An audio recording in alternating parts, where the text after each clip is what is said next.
Bonsoir, je m'appelle Isabelle Wistiner-Zuber, je suis fondatrice et présidente du Mouvement suisse pour la coparentalité responsable. J'ai écrit un livre sur la protection de l'enfance en Suisse qui est sorti il y a quelques années. Nous sommes le 24 mars 2022 et je suis consternée, très triste. J'ai aussi en fait entre la tristesse et la colère.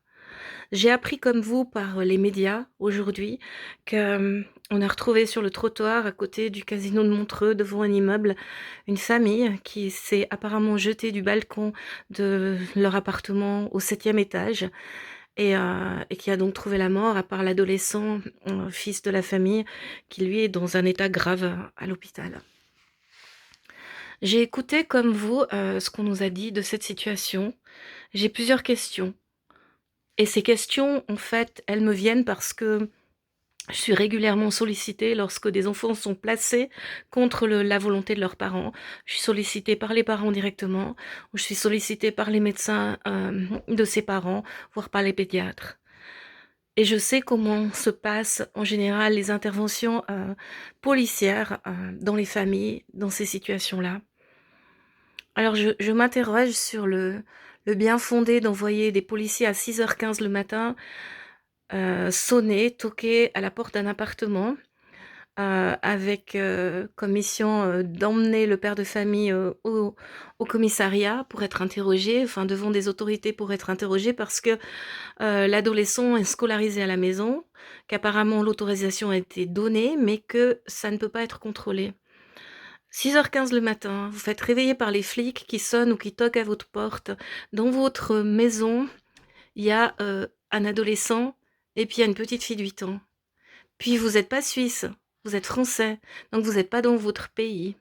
Je vous laisse imaginer le réveil, je vous laisse imaginer la crainte qui peut surgir et en voyant la suite, on peut tout penser. Alors bien sûr, on peut penser que ces enfants étaient maltraités puis que les parents voulaient cacher le fait que les enfants étaient maltraités et ne pas laisser entrer les policiers, mais on n'a absolument aucune notion qui va dans ce sens.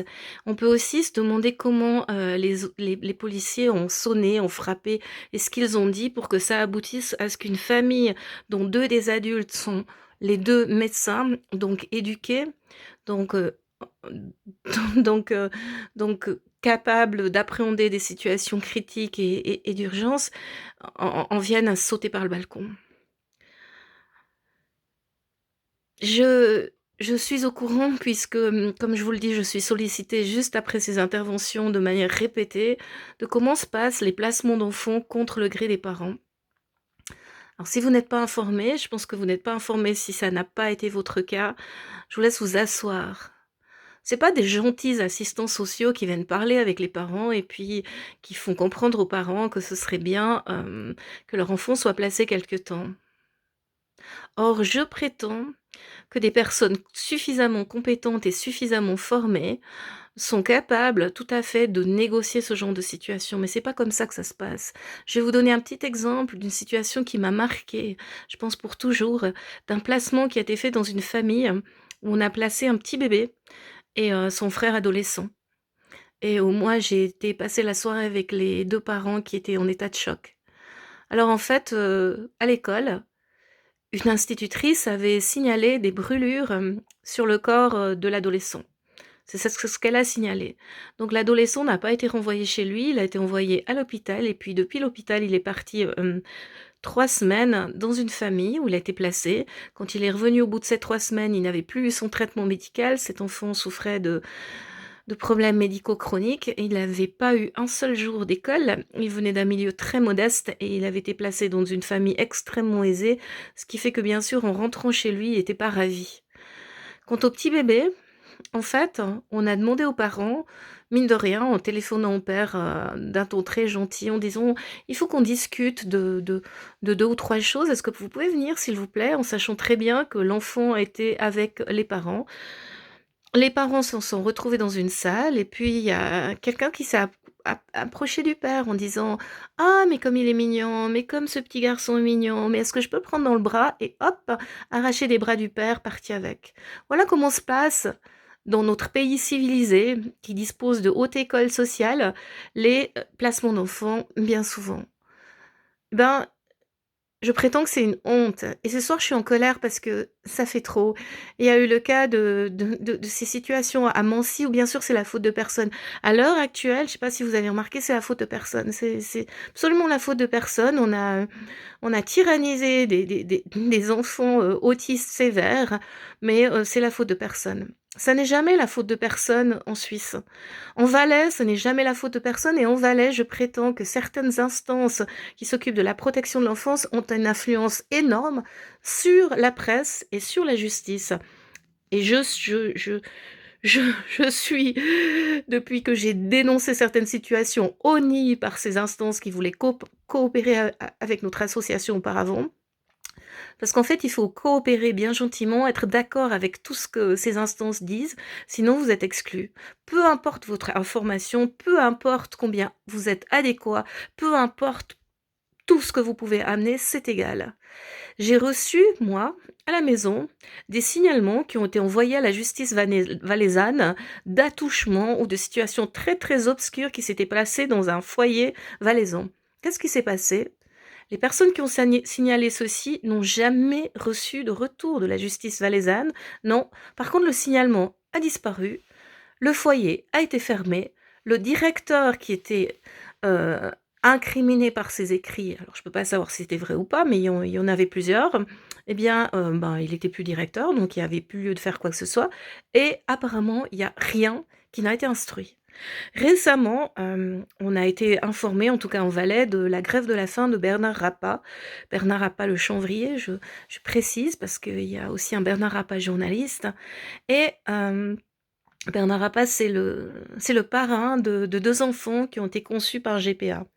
Gestation pour autrui, c'est-à-dire que les parents suisses ont eu recours à une mère porteuse qui est totalement interdite en Suisse. Donc ils ont été à l'étranger, sont revenus avec leurs enfants et ils ont tenté de faire légaliser la situation. Ce qui est une situation qui est un peu hors la loi, mais enfin c'est ce qui s'est passé. Donc tout se déroulait plus ou moins bien, en dépit de l'illégalité de la situation d'origine.